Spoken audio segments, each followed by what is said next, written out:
नमस्ते फ्रेंड्स, मैं हूं ज्योति बुदिया। आज का ये सेशन मैं रिकॉर्ड कर रही हूँ 18 सितंबर 2025। आज का मार्केट जैसा मैंने सोचा था कि कॉशियस रहने वाला मार्केट है। गैप अप, ओपन हाई, वहां से पूरा नीचे जितना गैप था कवर कर लिया, और फिर वापस क्लोजिंग हाई के आसपास दे दिया। मतलब अगर किसी ने जो ट्रेंड कंटिन्यू था उसी के हिसाब से अगर सुबह सुबह बाय कर लिया होता तो पूरा दिन, या तो उसका स्टॉप लॉस हिट के हो गया होता, पूरा दिन परेशान हो गया और शाम तक भी उसको उसका भाव नहीं मिला होगा अगर उन्होंने ऑप्शन बाय किया होगा। रीजन आज विक्स विक्स जो है 9.9 इतना गिर गया। इन शॉर्ट कि अभी भी अगर मैं देखूं तो 9.88, बिलो 10, 52 वीक लो ऑलमोस्ट। तो इंडिकेशन अभी तक ये नहीं आया कि मार्केट गिरेगा या नहीं गिरेगा, क्योंकि अगर मार्केट गिरने वाला होता है तो विक्स बढ़ना शुरू हो जाता है। अभी तक ऐसा कोई इंडिकेशन नहीं आया है। और क्लोजिंग जो की है उसका फॉर्मेशन देखते हैं। Starting with the disclaimer as usual, मैं जो सिखा रही हूँ फॉर एजुकेशनल है। जो मैं व्यू देती हूँ वो मेरे अपने हैं और किसी के भी लॉस प्रॉफिट का ऐसा मेरी कोई कमिटमेंट, कुछ गारंटी नहीं है। क्योंकि आपकी स्टडी अगर मेरी स्टडी से मैच होती है तो ही ट्रेड लीजिए, स्टॉप लॉस के बिना काम मत कीजिए। और अगर आपको नॉलेज नहीं है तो पहले नॉलेज ले लीजिए, अदरवाइज अपने फाइनेंशियल कंसल्टेंट से या एडवाइजर से एडवाइस लीजिए, उसके बाद ही काम करिएगा। तो फ्रेंड्स, अभी चलिए देखते हैं मार्केट आज जो है कंटिन्यू ग्रीन में ही बंद हो रहा है। आज खाली एक डिफरेंस क्या दिख रहा है, जो फ्यूचर्स है वो 69.38 है, मतलब 70 के आसपास है। और जो कैश मार्केट है या जो कैश का चार्ट है वो हैमर इन्वर्ट, मतलब टॉप में हैमर बना है जिसे हैंगिंग मैन कहते हैं। बॉटम में हैमर सपोर्ट का काम करता है, लेकिन टॉप में हैमर जो है वो रिवर्सल का काम करता है। तो इसको अगर देखें तो ओपन हाई जो है करीब करीब उसको ब्रेक नहीं किया, वापस वही का वही है। लेकिन अगर मैं फ्यूचर्स के हिसाब से चार्ट देखूं तो बुलिश चल रहा है। तो जब दो चीजें टकरा जाती है तो थोड़ा बहुत कंफ्यूजन हो ही जाता है।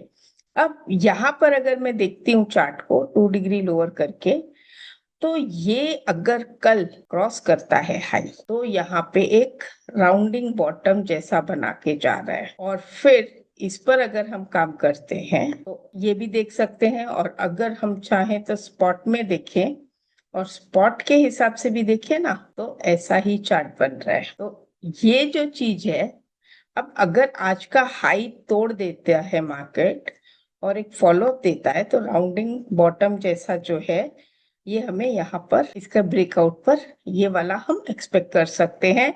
इसे कोई स्विंग ट्रेडिंग के नाम से भी जानते हैं। तो राउंडिंग बॉटम, ये सब जो पैटर्न्स हैं जो आपको एक ट्रेंड या आपको बताती है कि भाई इतना पॉइंट्स बढ़ सकते हैं हम या इतना पॉइंट गिर सकते हैं हम with time and all, these all are basically swing trading types. तो ये जो है ये पैटर्न इंटरेस्टिंग है। Only thing what I am finding is, अगर डबल टॉप जैसा बना भी तो यहाँ पे RSI इज अबाव 70 एंड यहाँ पे RSI is below 70। 2 degree lower, 2 degree lower means when I see daily, 1 degree lower is 1 hour, 2 degree lower is 30 minutes. तो मेरे लिए 2 डिग्री लोअर 30 मिनट्स है। मैं ये 75 मिनट्स, 45 मिनट्स इतना सब लेती हूँ तो बहुत कंफ्यूजन हो जाता है।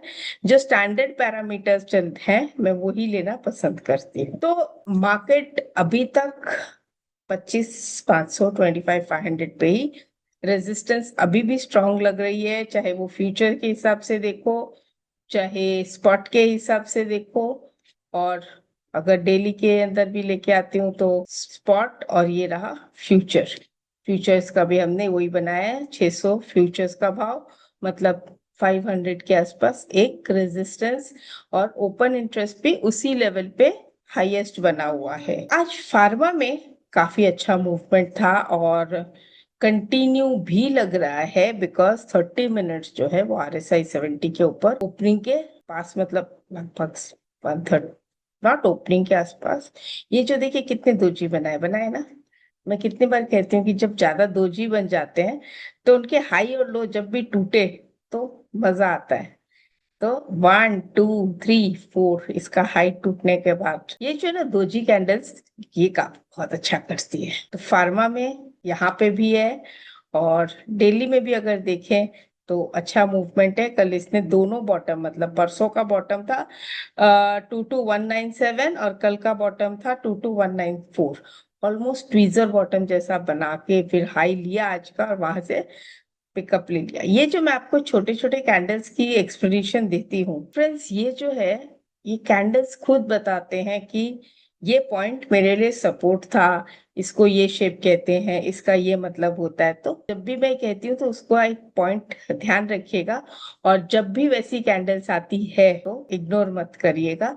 Again a doji in health, और फिर इसका लो नहीं टूटा, almost same low, and then high. IT कल हाई आके आज अटका दिया, सेम ऊपर ही है। डिफेंस और डिजिटल, आज डिजिटल में मूवमेंट थोड़ा देखने मिला, उसमें सबसे ज्यादा इटर्नल और ये अच्छे लगे। और डिफेंस जो अगर मैं देखूं आज, ये देखिए निफ्टी इंडिया डिफेंस, कल हमने बात की थी कि हफ्ते भर में जो इसने रन अप लिया है, आज ओपन हाई बना के कल का हाई क्रॉस नहीं किया और ओपन हाई बना दिया, टर्निंग डाउन। तो HCL है, यस 24 शेयर्स है, इन सब में थोड़ा थोड़ा करेक्टिव मोड आना शुरू हो गया।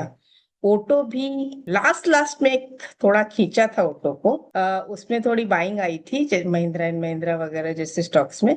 तो ये देखिए लास्ट लास्ट में जो खींचा था ना वो ये रहा। क्या होता है, एक चीज जो मैं देखती हूँ कई बार कि लास्ट लास्ट में बाइंग क्यों आती है, उसके दो रीजन है। एक तो जो दिन भर में जो शॉर्ट हुआ है, ये शॉर्ट कवरिंग भी हो सकती है या फ्रेश बाइंग भी हो सकती है।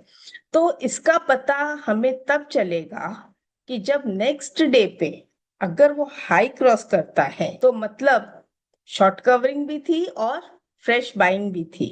लेकिन अगर कल हाई क्रॉस नहीं करता है कोई भी, चाहे वो निफ्टी हो, चाहे वो निफ्टी ऑटो हो, चाहे कोई भी, अगर वो लास्ट लास्ट में जिसने बाइंग दी है, गिरने के बाद इंट्राडे गिरा और फिर लास्ट लास्ट में बाइंग दी है, तो अगर उसने कल आज का हाई क्रॉस नहीं किया तो काम रिस्की हो जाता है। लास्ट लास्ट में ये जो कवरिंग आती है, ये कंसोलिडेशन, अगर ये बाइंग है और कल इसका हाई क्रॉस कर गया तो फिर यहाँ पे भी आपको एक राउंडिंग बॉटम जैसा पैटर्न मिल सकता है। और अगेन आपको ये बताया हुआ है कि भी मैंने पहले भी सिखाया था, फिर से बता देती हूँ। जब राउंडिंग बॉटम जैसा पैटर्न मिलता है तो जनरली ये देखा गया है, यहाँ से हम निकालते हैं इसे प्राइस रेंज, और ये इतना मिडिल डिस्टेंस को हम ऊपर रख देते हैं, और अप्रोक्सीमेटली ये हमारा टारगेट एक्सपेक्टेशन हो जाता है विद इन 2/3।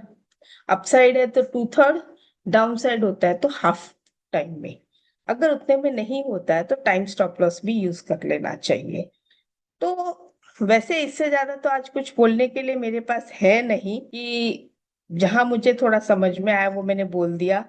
और कॉशियस रहने का तो मैंने कल भी आपको सब बोला भी था कि आज कॉशियस रहना चाहिए। और आई थिंक ये व्यू ने थोड़ा रेजिस्टेंस पे हेल्प किया क्या आप लोगों को, जिससे क्या है कि आप वहां पे बाइंग से बच गए। मैंने ये नहीं कहा था कि वीक हो जाएगा, कॉशियस रहिएगा। Today is the day of cautious. कल जब तक क्रॉस नहीं करे हाई तब तक नो ट्रेड, हाई क्रॉस करने के बाद ही मैं कुछ सोचूंगी, तब तक नहीं सोचूंगी। तो जिस तरह से मार्केट अभी चल रहा है और विक्स गिर रही है, तो उम्मीद तो अच्छी है कि मार्केट ऊपर जाना चाहिए, बट अगेन राउंडिंग बॉटम के लिए उसका हाई क्रॉस करना जरूरी है। लेट्स सी, अगर ये क्रॉस करता है तो मजा आएगा, अदरवाइज ऑलमोस्ट 25,500 के आसपास तो पहुंच ही गया है। देखें, विक्स भी काफी डाउन हो गया, वो सबसे बड़ी बात है कि विक्स डाउन होना एक्चुअली ये लोगों के फियर को कम करता है।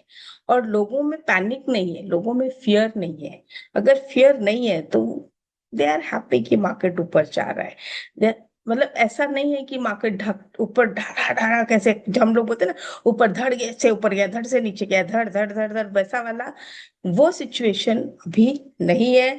और जो विक्स है ये ओवरऑल मार्केट का एक ग्रीड फियर टाइप को भी हम समझ सकते हैं। High VIX means panic and low VIX means cool, everyone is cool. इतना कोई टेंशन वाली बात ऐसे पब्लिक सोचती कि नहीं है, मार्केट धीरे धीरे ऊपर ही जा रहा है। तो मिलते हैं कल फिर। फ्राइडे हमारा वीकेंड एनालिसिस तो रहेगा ही, साथ में कुछ और भी चीजें हम सीखेंगे। देखते हैं कैश में क्या सिखा सकती हूँ आपको कल, कल देखेंगे। और पास्ट डेटा पे ही सिखाऊंगी जैसे हमारी बात हुई थी। नमस्ते।